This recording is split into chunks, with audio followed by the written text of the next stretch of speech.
প্রতি বছরের মতো এবারও নানা ধর্ম ও বর্ণের মানুষ এসেছিলেন ভাষা শহীদদের প্রতি শ্রদ্ধা জানাতে। তাদের প্রত্যাশা, ভাষা দিবসের অনুপ্রেরণায় নতুন বাংলাদেশ হবে অসাম্প্রদায়িক।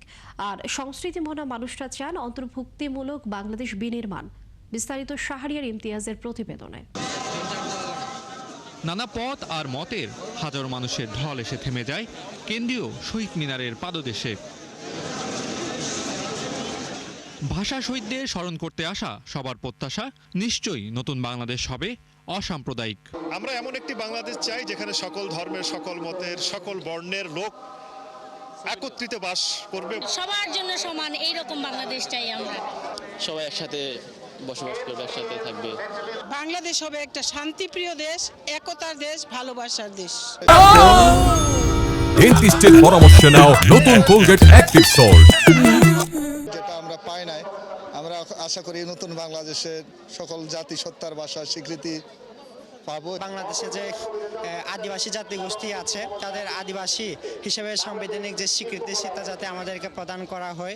আর সংস্কৃতি মনারা চান সকল মতের প্রতি সম অধিকার। ইতিহাসকে যেন সবসময় মনে রাখি। আজকে সারা পৃথিবীর জন্য আন্তর্জাতিক মাতৃভাষা দিবসকে প্রতিষ্ঠা করতে পেরেছি, তাই আজকে শোকের দিন, আজকে আনন্দেরও দিন। মুক্তিযুদ্ধের চেতনা নিয়ে বাংলাদেশ স্বাধীন হয়েছে, সেই চেতনা বাস্তবায়ন হোক। বারবার জনগণ আশাবাদে, বারবার জনগণ নতুন দিনের স্বপ্ন দেখে, যেন আমরা আসলে মনে প্রাণে ভুলে না যাই যে আমরা বাঙালি। আমরা অনেক বড় একটা সংগ্রামের পর আমরা আমাদের দেশ পেয়েছি। জুলাই আন্দোলনের মধ্য দিয়ে যে নতুন একটি প্রেক্ষাপট আমাদের সামনে হাজির হয়েছে, এইটা আমাদের কাছে অনেক আনন্দের, অনেক আশা সঞ্চার।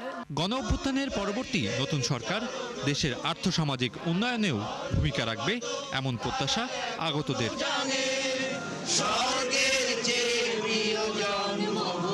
শাহরিয়ার ইমতিয়াজ, ৭১, ঢাকা।